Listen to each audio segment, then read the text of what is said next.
Clunes Booktown Festival is a celebration of the book, filled with bookstalls, author talks, workshops and thought-provoking conversations in the historic Victorian township of Clunes. Before we get started, I thought I'd tell you the reason that we're all here is that there is a new category for humour writing in the Victorian Premier's Literary Awards, which is named after my father, John Clarke.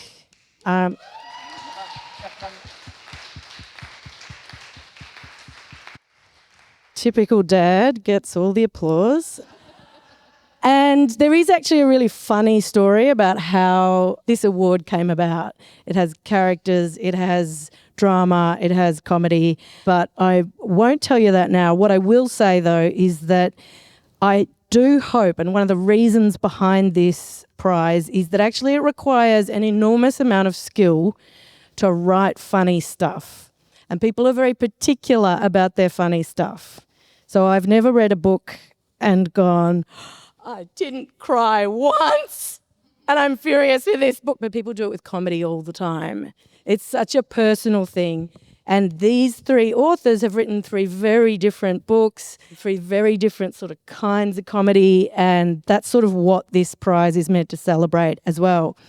Dad, when he came to, my father was a Kiwi and he came to Melbourne to have a baby. That's me, I'm the baby, in 1977, just a minute ago. And when he got to Melbourne, he had a sort of year. I'm making a film about Dad at the moment, and we're trying to depict this bit of the film because my producer said, no, but when he came to Melbourne, he had to start over and it was really hard. And I was like, no, it wasn't hard though. He got to Melbourne and he taught himself to write, because he realised that writing is a really crucial skill if you're doing funny stuff and you want to have control of it in some way. And it's actually a really controlled method of getting something to work as humour. And he used to say that comedy, New Zealanders are always saying to him in interviews, so the Kiwi sense of humour, it's really particular, isn't it? And he would say, yes. And then he'd be in Australia and people would say, so the Aussie sense of humour, it's really particular, isn't it? And he reckoned there were people in Belarus going, or, Reykjavik. The Reykjavikian sense of humour is because it is such a specific thing. So without further ado, that is why we are here to celebrate these brilliant writers. I'm so thrilled that you're going to hear from them today and buy their books immediately, probably 3 or 4 copies each, just for later. So let's introduce first Gabiann, who is come with her own prop today, and who has written like the most ludicrously hilarious. I'm going to get everybody to read a little bit of their book, and just the start of this book is enough for you to understand how wacky and wonderful it is. Welcome and congratulations. This is Sam Elkin, when the awards were announced, the shortlist was announced the other day, 2 of the titles got a laugh just from the title. Detachable Penis was one of those. And the winner in the end of the John Clarke Prize is up the end here, Robert Skinner, who's written I'd Rather Not. 3 very different pieces of work, and I'd love if we could hear from the writers, just reading a little bit from them now. So this is the Medusa situation, and are you the publisher? Yes, because congratulations.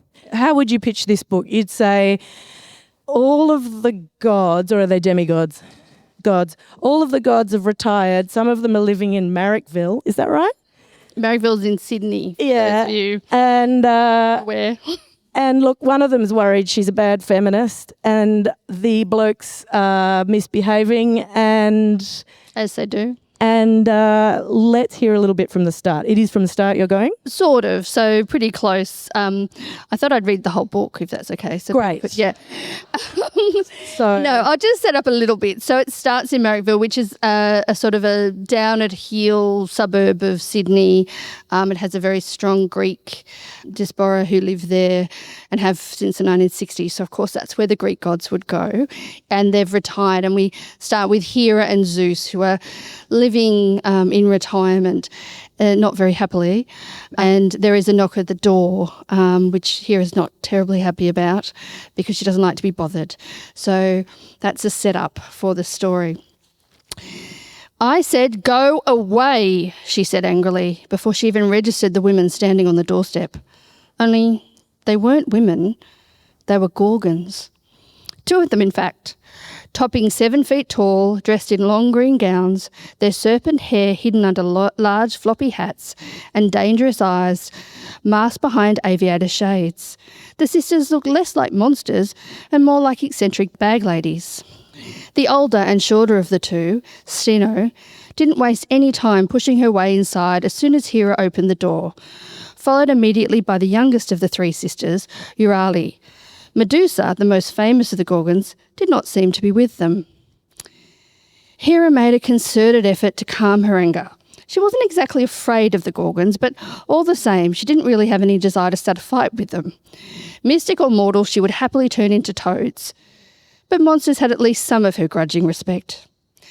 Euryale closed the door and locked it, then looked around the window before drawing the blinds quickly. Whatever their business here, she clearly didn't want anyone else knowing about it. As Euryale fixed the blinds closed, Hera noticed the piles of unfolded clothes and yellowing newspapers that filled her family room, the outcome of her continuing war of attrition with Zeus. His seeming inability to do even the simplest chore had been fine when they lived on Olympus. There were hundreds of servants waiting impatiently to scoop up the random dropped grape or mop up the spilled wine from their drunken parties. But here, on the mortal realm, there was no one to pick up after them. Zeus, of course, expected her to do it, often mentioning she was the goddess of marriage, which meant she should rightly do all the wifely duties. To which she usually responded by smashing a few plates and screaming that she was a goddess, not a maid, and he could pick up his own dirty underpants. Then they spent about a decade not speaking to each other as the unwatched china and silverware crusted over in the abandoned mouldering sink. Up until a few decades ago, when Zeus ran out of cutlery or clean laundry, he would invent some pretense to invite over their sister, Hestia, the goddess of the hearth. Hestia had an almost pathological need to clean, so the house was usually spotless in the time it took them to make her a cup of tea. But Hestia wasn't stupid and soon demanded payment for her cleaning duties, which Zeus, being an infamous miser, refused to pay. So Hera and Zeus were now back to ignoring the mess and secretly hoping that the other would give in eventually, while knowing that neither of them probably would. My favourite bit is when there is a TV show not unlike sort of Phil Donahue with, you know, chairs being thrown and so on, which some of the retired gods just go on to earn a bit of money, and they're all accusing one another of eating each other's children and various. It's a lot of fun, and if anybody teaches, you know, classics or high school sort of myths and legends, have a look at this. It's a cracker. Okay, Sam, sitting, you know, like, can you tell what order I'm going in here? Sam's, as I said, that one of the beautiful things about this, there are, by the way, 2 other books on this shortlist. So 2 other people who are not able to be on the panel today. One of them's Ghost Cities. The other one is the second book that got a laugh just for its title, which is My Brother's Ashes Are in a Sandwich Bag. Those 2 aren't able to be here, but the assignment today that I'm setting you all is how different each of these pieces of writing are, and could you read each of them and be taken to completely different worlds and laugh for completely different reasons? We're not going to do that thing where we talk about comedy until it's the least funny thing you've ever heard of, but this is quite different. So we're not going from near the start, Sam. You might need to set this up a bit. I'll set the scene. Hi, everyone. So my book, Detachable Penis, is basically about my experiences transitioning while working at the LGBTIQ legal service in St Kilda. And this is about 2/3 of the way through the book, where I've been invited to a queer orphans Christmas in the city to kind of hang out and spend some time. And Gemma, who I'm referring to in this, is my partner.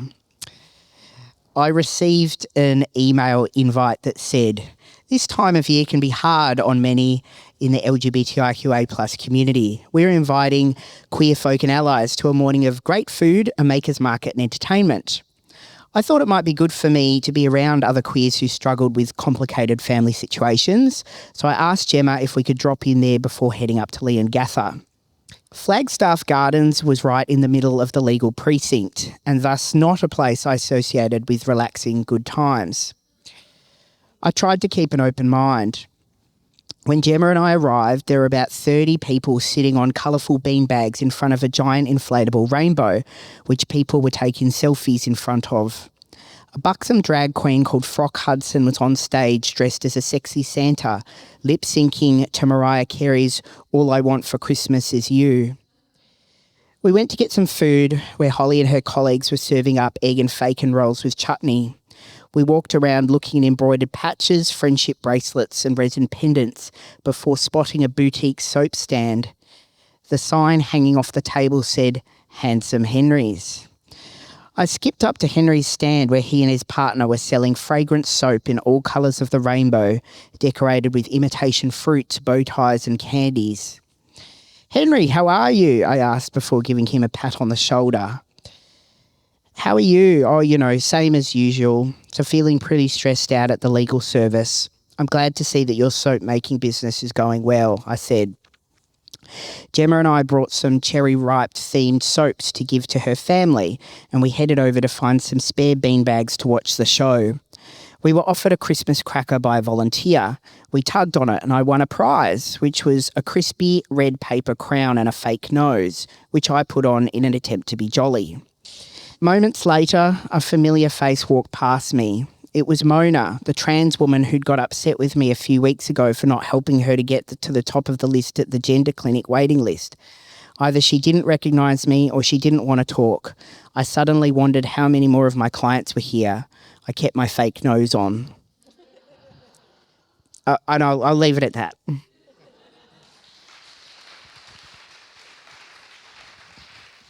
Okay, so 2 quite different ones so far. I don't know what Robert's going to read, which bit Robert's going to read from I'd Rather Not, but this is a collection of... How would you describe it? Would you describe it as semi-autobiographical or would you describe it as autobiographical linked stories? I usually try not to describe it, but yeah.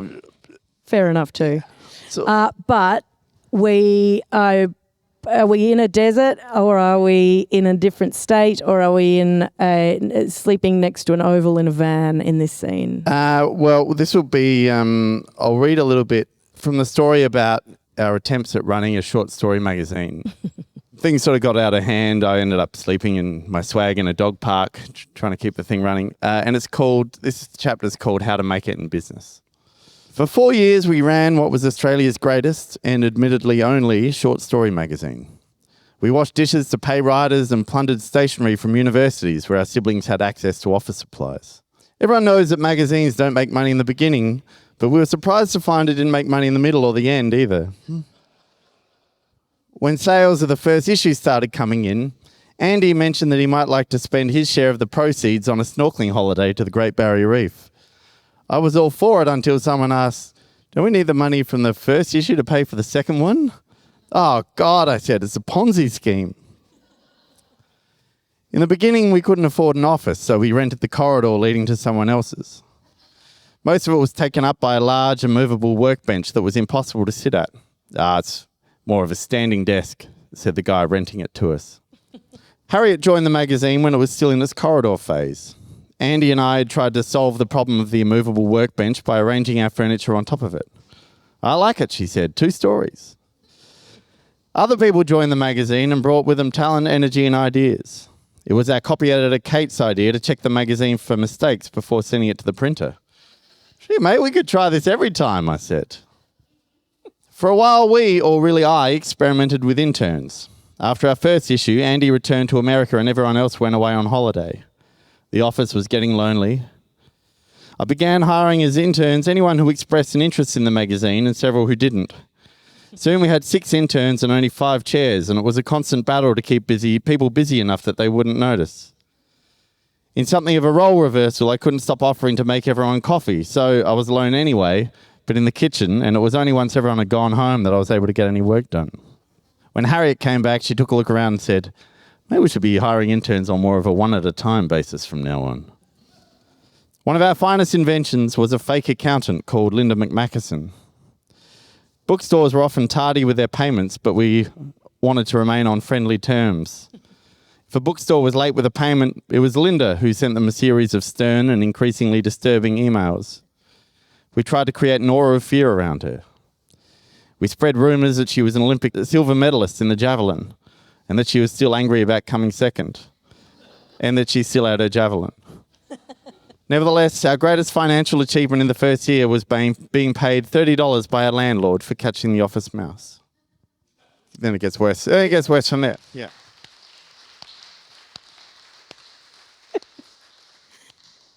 They are, each of them, excellent, and it is compulsory to buy them. I am really conscious that talking about funny stuff is often not funny at all. And if anybody has any questions, we're going to be taking some of those later. So if you're here for a specific reason, i.e., give me tips on how to be funny or anything like that, let us know. Because they're so different, I sort of wanted to talk a little bit about that, because where you start with an idea like, for instance, yours, did you have a purpose in mind for it, or did you think this is an idea that I'm going to do even if it ends up nowhere? Like, to do comedy, you have to sort of have an audience in mind, or an audience if there is only one of you. What was how did that come about for you? So originally it didn't start off as a comedy at all. It originally was going to be an episode for Xena Warrior Princess. Because back in the day they asked a couple of people, I was a scriptwriter, and they asked a couple of people to do spec scripts for it, which we obviously didn't get paid for and they obviously didn't make. And I thought Medusa's head's this amazing weapon of mass destruction, and we could do something with that. And Xena can run around with Medusa's head. And I think they came back and they said, it's not quite the tone. And I thought, okay. So I shelved it for a while, and then I sort of resurrected it, thinking it actually, I want to tell Medusa's story. Actually, I don't want to tell Xena's story. I want it to be about Medusa. And then it's not. It's actually about Hera. Mm. So poor Medusa keeps getting sort of shoved back a little bit. But the audience of it was always going to be me. I didn't think anyone else would get it. And I've been so amazed to have people come up and go, oh, I love this. This is so interesting. And, it's so nice that Medusa gets, a bit of a better outcome. She still loses her head, but it's slightly better. You have to read it to work out why. But yeah, so I think that's sort of the impetus. And then again, it wasn't meant to be funny, but all the people in my reading groups were laughing at it, and I was taking it a bit personally. Sort of like, so that's it. It just kind of, the characters and the situation is so absurd that the humour just came from that. I like the idea that we've all written what we thought were finally wrought works of tragedy, and now we're all been nominated for this Humour Prize, and we're all gravely insulted. But that is most excellent. Everyone needs the money, so we're just going along with it. And you were telling me earlier that you weren't even sure you would enter the Humour Prize. Yeah, probably the funniest thing that's happened to me with my interactions with my publisher, Terry Ann, who's wonderful. She was entering my book into the non-fiction category of the Victorian Premier's Literary Prize. And I was like, there's this new thing for comedy writing. Like, would you consider entering me into that as well?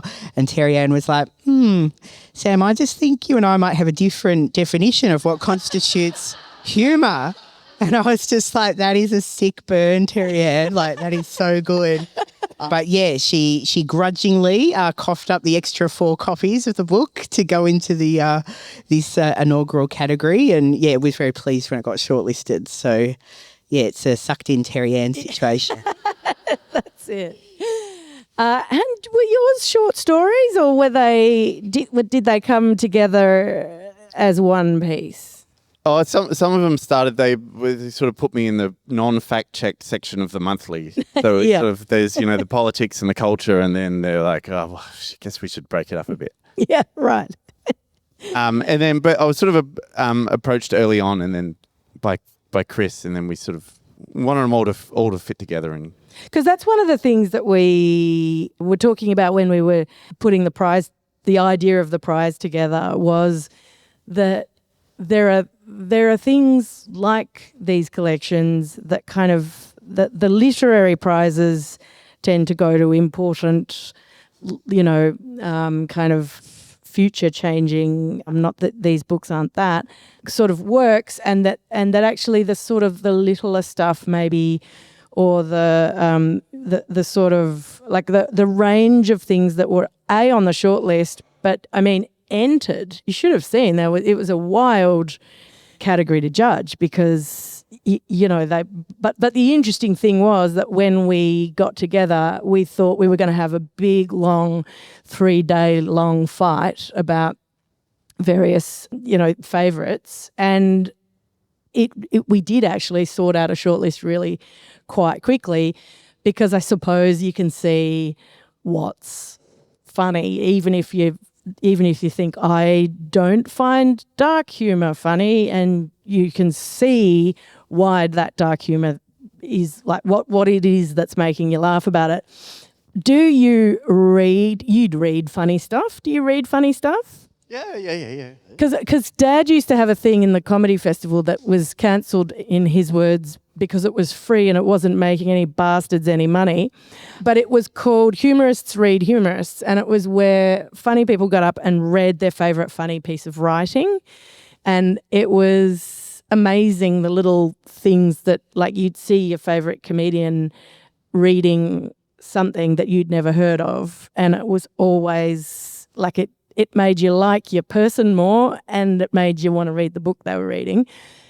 With that in mind, does anyone have any comedy stuff or just funny stuff that they like to read, watch, think about, Well, my sort of life inspiration in writing, sort of in my teens, I really connected with Quentin Crisp's The Naked Civil Servant, which is both a mini-series and a book. And it started, I think, as a series of radio interviews. For anyone who doesn't know, Quentin Crisp was a kind of, I guess, a sort of proto-trans type figure who kind of was feminine presenting but used he, him pronouns, and he wrote a whole bunch of books over the course of his very long life, and The Naked Civil Servant is basically a autobiography of his life, and it's a really heavy book in some ways in terms of the content. Like, it's essentially about him getting beaten up in, the 50s in London by the police, and getting, having to front up to court and kind of being abused by all these horrible men and stuff for him being a sissy and whatnot. But it's so funny. And I just was devastated by the ability of him to be able to tell a sad story in that really kind of wry way that I think camp culture does so well, of sort of taking pain and turning it into humour. So he's really been my touchstone writer. And I guess a little later on, I came to love David Sedaris's works as well, the idea of being able to write stories that are just self-contained, but where the characters continue, because I've always had this terrible fear of plot, which I still have. And I'm never going to try and do a plot again. But yeah, David Sedaris showed that, you could keep the same characters but tell short stories, but have them kind of connected. So yeah, they're two that I just love. I mean, we were saying in the green room that humour writing or humorous as a form doesn't seem to be very, very popular in Australia at the moment. So what you described is telling quite sad stories in a funny way.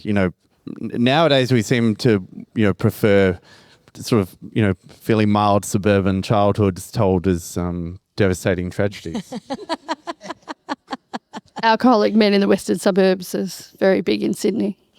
Yeah. It's interesting because the political, the humour, using humour in political works, or kind of to tell. So, for instance, one of the other shortlisted books, My Brother's Ashes Are in a Sandwich Bag, not political, but really personal, sad story, but told by somebody whose reactions and kind of the things she notices about the world are so, so kind of unique that you're interested and you're laughing and you're thinking, holy shit, she's going through a lot. Is that a little bit of is that why your stories have got the humour in them, or did you just write them the way that you lived them?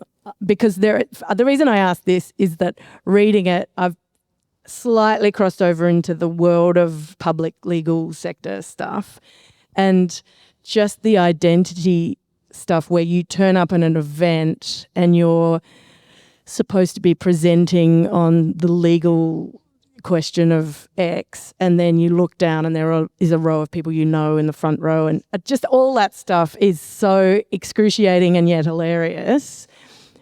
Was there a version of this book that didn't have the funny, or did it always have the funny? I guess I wanted to write this book because, like trans stuff, obviously very politicised, very upsetting, what's going on in the States, obviously fascism, very bad.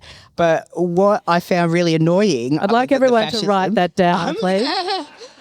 Is, like when sort of right-wingers or whatever lampoon trans culture, I'm like, you're just not even getting it right. You're not getting the jokes. Like trans stuff, like trans community infighting, when you're in it, is really funny. It's like we are absurd people. We're having absurd debates about ridiculous stuff, and I love it. And I wanted to kind of like provide a little window into that. And the same with the lawyer stuff. I mean, really, this is a memoir about being a lawyer, kind of gussied up as a trans memoir because it would be more marketable that way. But really, I mainly wanted to talk about being a burnt out community lawyer. And that was the audience I had in mind, of being like, these are the only people that would like to read this book. Somebody who's worked in a community legal centre where, the door handles are falling off and things like that, because it's just a absolute sight for comedy. And you have to laugh when you're being paid that little to do that much. Like, you've got to be there for the jokes. I think you can't do comedy without being political, and I think the comedy allows you to be political in a way that people don't get upset about, because they're laughing, and so they're not thinking, oh, hang on, I'm not sure I agree with this, or I'm not sure where this is going, or should I be thinking a certain way. You just go with the joke, and you go with the characters, and you realise it's absurd and it's silly and it's fun, but it's also, there's a lot of truth in it. Even when you're doing, speculative fiction, there's a lot of stuff around the way women are treated, and violence against women is a big part of the Medusa story, and all of that sort of stuff. It's very hard to have those conversations, but you put it in a book and you whack off a woman's head and have her running around, and everybody thinks that's great. So, it's a way that you can get past a lot of the resistance that we have to actually thinking about things, because it's scary, the world's scary. So give us something fun to play with, I think. Yeah, I think there's a bit of darkness in all of them, including the world of the doorknobs falling off. And there are doorknobs falling off in your stories as well, aren't there? Oh, if they ever made it on in the first place. Yeah. But that's one of the things that's it's true about all writing, but it's sort of almost more true about funny writing, is that the more specific the observations are, the more specific the kind of world is and the characters are that we're getting a glimpse of, the more recognisable, the more recognisable it is for your audience. Did you have an audience in mind, Sam, when you wrote yours? Well, yes, it was a very small pool of burnt-out community lawyers. I mean, the pool of which are burnt out is very high, but the people that do community law is not that high. So I did think that lawyers might be interested in it, and obviously the trans community as well. Again, not a huge audience, and certainly not a well-remunerated one on the whole. But, yeah, I feel like people who've worked for like any kind of like not-for-profit or government or whatever have kind of like enjoyed the office banter aspect of the book, which has been nice to connect with people I didn't expect to. So Robert works in one of Melbourne's probably coolest bookshops. Would you say? Come on, we can say that, can't we? Right. But so you would have a sense of who's reading what, surely, a little bit, and what books you like, and kind of. So when you were trying to get this in by the deadline, which I know was the first and main motivator, did you have an audience in mind, or did you think? Well, I stopped trying after a while to get it in on deadline. Yeah, you did. I had a very incredibly patient editor who would always sort of calmly try to urge you to the top of the mountain. And he used to say, he'd say, good things take time. And only once did this sort of shadow pass across his face, and he was like, some bad things take time too. That was maybe when we were maybe 5 or 6 years over the signed due date. As I said, the process of getting this to happen was, I wished I had one of those GoPro cameras on my forehead to just film the whole thing, because in order to get something to happen in government, you need somebody bossy who's going to go in and tell people what to do and say where the money's coming from and so on. And this woman called Kay Setches, who apparently she was like the environment minister alongside Joan Kerner, and they were like besties, and she is 79 maybe, and she walks into the room with a walker, and she yells at ministers. And I've never seen anything. She's such an inspiration. She truly is. She walked in at one point, and people come and pay her respects because she's that powerful. And she sits down in this meeting just all the time that you're in this meeting in Parliament House, where there are like cucumber sandwiches and on a friggin' tray and stuff. She comes in people come in and they say, just wanted to pay my respects to Kay. And I'm like, wow, she's like a celebrity in this world, right? And she said, the reason that this is happening at all is that she found me at a writers' festival and said, now you listen to me, which I already was in love with her. Now you listen to me. Your father, he wrote things, he was creative, he was political, he was funny, and we need more people like that, and we need to celebrate them, and we're going to make a prize. And then she said, we're going to have a mural. And I said, no, we're not going to have a mural, because my mother's a fine arts trained, like we're not having a mural of my father in the middle of the city. But and then I sort of thought this was a lovely idea, but then I watched this woman make this happen. And the more I thought, like, there's a minister called Mr. Danny Pearson, the Honourable Danny Pearson, and he was the arts minister at the time, and she stood opposite him and she told him what we wanted. She told him how much money the prize needed to be. She told him that it needed to be taken just as seriously as everything else. And he said, yes, Kay, and he started to stand up, and she said, you sit back down. And I was like... And she said, I see you standing up. You think you're going to get out of here by just saying yes to me. It's not just a yes. It's a promise I want from you. I was like, my God. Anyway, he sat back down. He said, I've actually got to go to question time. There were bells ringing, like, it was, she was like, sit back down. And she said, I've been to question time, Danny, when you were 12 years old now. And he then promised it, and then now it's happening. But it really made me realize that this sort of work and like this sort of festival, that the arts is something that we talk about in these little kind of these worlds, but actually, I don't know, my kid goes to school and they have things like they say, can I go into school late? We've got well-being. And it's like, because they all get told about bullying and well-being and all that, and rights and political things.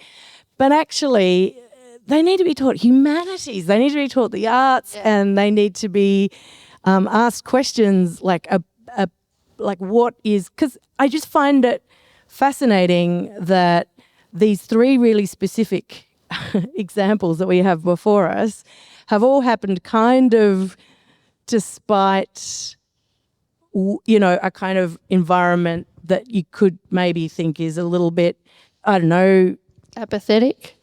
I mean, politically, and if we're not going to, if the creative world isn't going to lead the way with that sort of stuff, then who is, I suppose, is my little rant. That was my rant. I'm sorry about my rant. Well, I think the people in this room are. I think it comes from community. It always has. And then the top kind of work it out, and you get someone like your amazing woman who just takes it by the... But if we don't stand up for it, it doesn't happen. So it's really fantastic, I'm so impressed by this festival and you guys love for books, and it's like, wow, because that what tells everybody this matters, because it does. It's such a great thing to be part of. What would it look like? This might be a bit churlish, but I feel like I go to so many arts things in Australia often, very small halls, and I'm like, the arts are so important, so important. What if they're not? Well, what actually, if, well, that's. I mean, I've been. I mean, I think they are, but I've basically got a PhD in my old man at this point, because I've written a book about him and then a film that I'm directing at the moment. But he says that.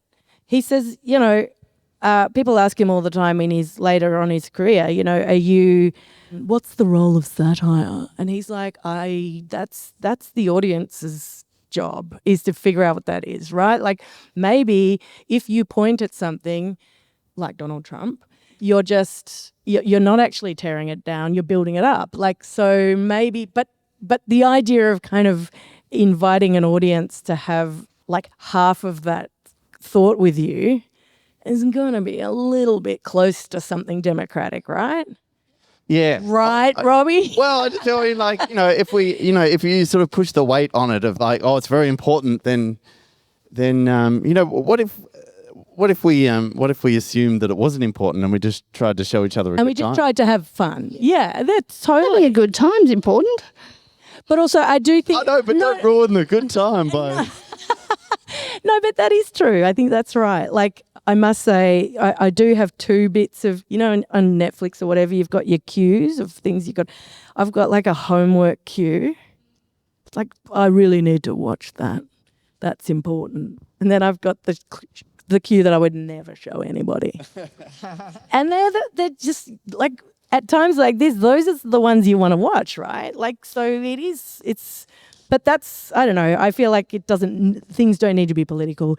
But in your case, I think each of these is kind of, you can escape into that world, which is a lovely thing.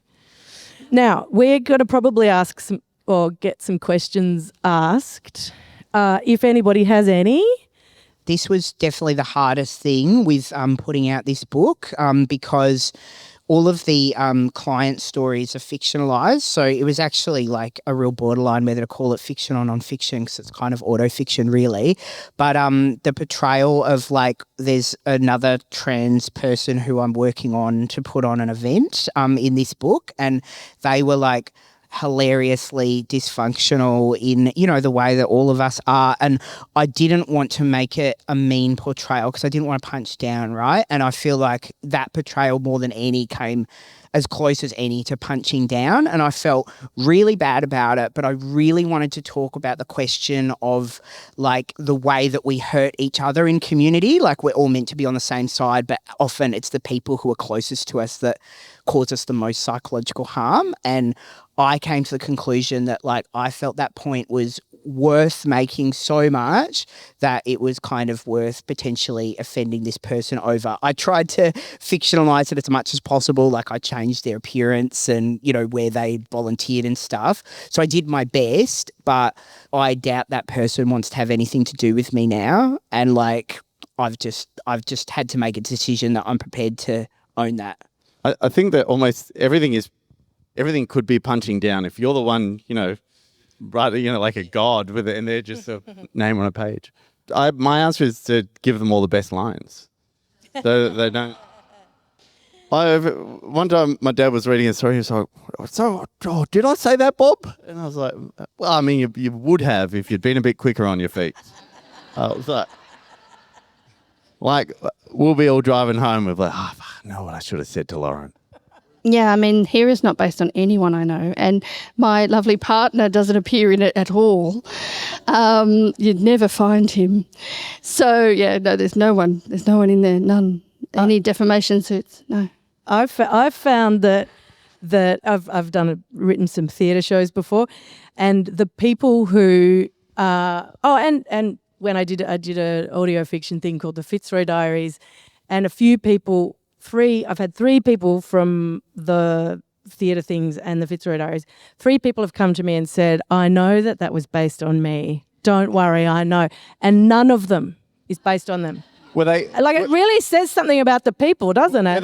Were they all claiming the same character? No, different characters. And there's one character in the Fitzroy Diaries based on a neighbour, and the neighbour, who is no longer my neighbour anymore, but is actually the writer Tony Birch. And it wasn't really based on him, but he was funny, and we used to catch up during the pandemic and stuff in the street, and he was always he just had great lines, right? So I've slightly borrowed a little bit of Tony and I've put it into this character, right? But I thought, Tony's not going to listen to the Fitzroy Diaries. And then after a while, he said to me, "Oh, my wife's forever, does her marking or whatever. She's always listening to this thing, the Fitzroy Diaries and stuff." And I'm like, "Oh yeah," thinking, And then one day there was some post on social media and it was all of the cast, and it just I'd written, I'd put the post up on my own thing, and it said, "Here is the cast of the Fitzroy Diaries, and it was a wonderful night when we all performed it." And down the bottom, Tony Birch had commented, "Gee, that Greg character looked much more handsome in my head," and it was him. And he has never said it to me in person. So he's the only one who's cottoned on. But yeah, so it's funny how people project themselves. I wrote the camel story, and I sort of I finished it in quite a fast flurry, sent it off to the editor. He was like, this is great. I've got some ideas. It was going to be out in the monthly. And I said, give me a few days. Might have a nice lie down. And then, so I went back to it and I brought it to the pub to do all the line changes, and I started giggling. Very, very, very charmingly. And the bartender came over and she was like, "What are you laughing at?" And I was like, "I can't tell you. It's disgusting." Yeah, perhaps completely opposite to Robert. I gave myself an incredibly short deadline to write this book. I pitched it to my publisher, Terry Ann, as a collection of probably quite serious essays. And then I was like, "Oh, it'd be great to have it out by May next year, because that's the International Day Against Homophobia, etc. It'd be good to launch it at that." And I didn't realise how long books took to turn around. And so I was like, "Oh, well, that's a year and 3 months away." But what I'd actually committed to was a 6 months deadline to write a whole book in. And I was so terrified because I was so surprised and excited about getting a book deal. I certainly didn't walk into one. It was a real miracle situation.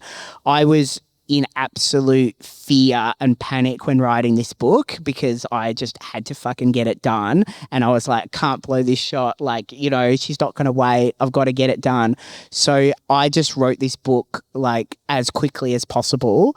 And I think it probably reads like that too. And I kind of didn't even really have a chance to reflect on what kind of book I was writing, because I had pitched one thing and then something else just totally came out. And I was horrified when I had to hand it in, because I hadn't shown it to anyone. I'm not the kind of person that's very good at getting feedback from friends or whatever. There were no beta readers. So I actually didn't even know what I'd written. And the idea that, I'm at this thing now that is classed as comedy is very strange to me, because I was like, is this funny? Is this publishable? I don't know. No idea. You wrote it so fast you didn't even know it was a queer legal saga. I had no idea. Who knew? You thought you were writing a true crime. Yeah, that's right.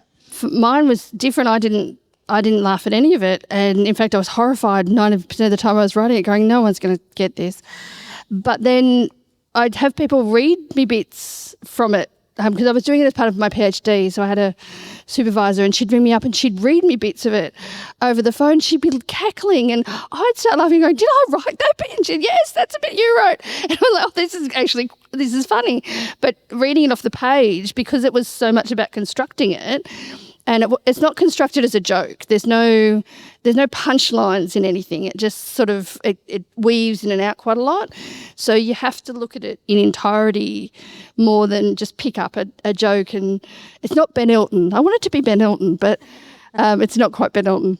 I would love there to be more Fitzroy Diaries. Unfortunately, the beautiful thing about the Fitzroy Diaries is that we made it, two of us, me and the producer, Sophie, made it when nobody knew what it was, and there was no department, and then it went well, and so they started a department, and now there's a department, and you have to go through a department, and you have to apply for things and stuff. So, but Sophie, who was the producer, who made all the beautiful sound for it, has told me she wants to do another one, and we are actually doing a performed reading of it in Melbourne this week. So we do bring it out whenever we can. It is my favourite thing to do, but I got slightly pulled sideways to make the book about Dad and then the film about Dad, and then I never have to talk about Dad again after next. No, that's not true. It's actually been, that's been a really wonderful thing to do. It's taught me so much and introduced me to, including Ben Elton, funny, fabulous, interesting people, and it's been a little bit like studying a course in something, and it's been a complete delight. But thank you for asking about that. I love that everyone's looking at Sam. It's like we all know that you're the wise. Oh, God. Yeah, I definitely have a habit of overriding things. So, when I get edited or edit, the two things that an editor will do is write in places needs more feelings, and then I have to add in emotions. And then the other thing is, I over-explain jokes. Like I put one line in that shouldn't be there. So I think that's something that an editor can help with, because often, it's the situational observation which is humorous, and then if you explain the joke, then it's not funny anymore. But that's the great thing about being a writer. You don't have to be funny on the spot. You can be funny later with help, Robert. With a team of editors. Yeah. Robert, your work, I have to say, you're very good at that. If you want to read sometimes I'll be reading it and I'll think, how did you have the confidence to just leave it like that? Because it kind of, when you get that right, it's requiring something from your audience. It's kind of paying your audience the compliment that you don't need me to feed you that one, do you? Yeah, or sometimes you just run out of ideas. Right. All right. Well, we've come to time, but go on. Oh, I was just going to say that it's sort of off-putting when you're reading something and you can feel someone sort of striving to to make you laugh. I don't think we should make anyone do anything. But the dirty secret is it's like you often have to try really hard to make something seem effortless, but you don't. That's not the sort of thing you admit to. No, that's right. Yeah. It's like when you practice diving and then you can do a triple backflip, but you have to do it in the most relaxed way ever. It's like, what, this old thing? I just thought of it. Yeah. It's the swan, isn't it? You look graceful and then you're just all sweaty and Yeah. Or trying to act natural in front of someone you've got a crush on. Yeah. Oh my God. Forgot how I used to hold a fork. I've done it for so many years. I don't know how to speak. One more from Twee. Oh yeah, one more. So possibly, I'm kind of lucky because I also write children's fiction, so I have another outlet anyway that isn't funny. So I write historical children's literature, which is not funny. In fact, I've just finished one about the green bans in Sydney, which was a big environmental thing where people got killed and it was all a big thing. So. And it came out. I was writing this one and that one at the same time, which was interesting. So there might be some weird little things about King's Cross in there. But there is a bit of it, because I've never really thought of myself as a comedy writer, but humour, the absurdity appeals to me. So, but I don't want to speak for these guys, but I think you have a tone, you have a way that you write, and it's just about moving the levers a bit. So this one, definitely the lever was up to it's absurd, let's embrace it. Yeah, I was just saying before to these folks that like I always get put on the queer panel at writers' festivals, and this is super unusual for me to be on any other topic. Like I know my lane, I'm in it, and that's cool. But yeah, it is really nice to be recognised for something else, like that being like, oh, maybe an audience of people who aren't queer might be interested in my work. So I guess it's just sort of given me the confidence to think, oh, like maybe I can speak to people outside the tent, which is really cool. But the main thing about being shortlisted for this award, what it's done for me is my partner Gemma, she thinks she's really funny and everybody else thinks she's really funny. And she's like the funny person in our relationship, and I'm like sort of the straight guy to her like comedic genius. And now I'm just like, yeah, but who's been nominated for an award for being funny? Sucked in. Yeah, that's good. What are you writing next, my friend? Oh. Do you know that's every writer's least favourite question? It is. Okay. I wanted to write a tragic sequel to I'd Rather Not, called Turns Out I Had To. But where the bureaucracy wins. And but my editor wrote to me from his beach house and he said, too grim. From his beach house. My editor wrote to me from his beach house is a good title. Okay, we can keep doing this. We can ask questions later so that people are allowed to go home. But thank you so much to all of you and to Clunes as well for organising it. Clunes Booktown Festival is presented by Creative Clunes. Tax-deductible donations to keep our stories alive can be made at creativeclunes.org.au. This podcast has been made possible due to the generous support of the Hugh Williamson Foundation.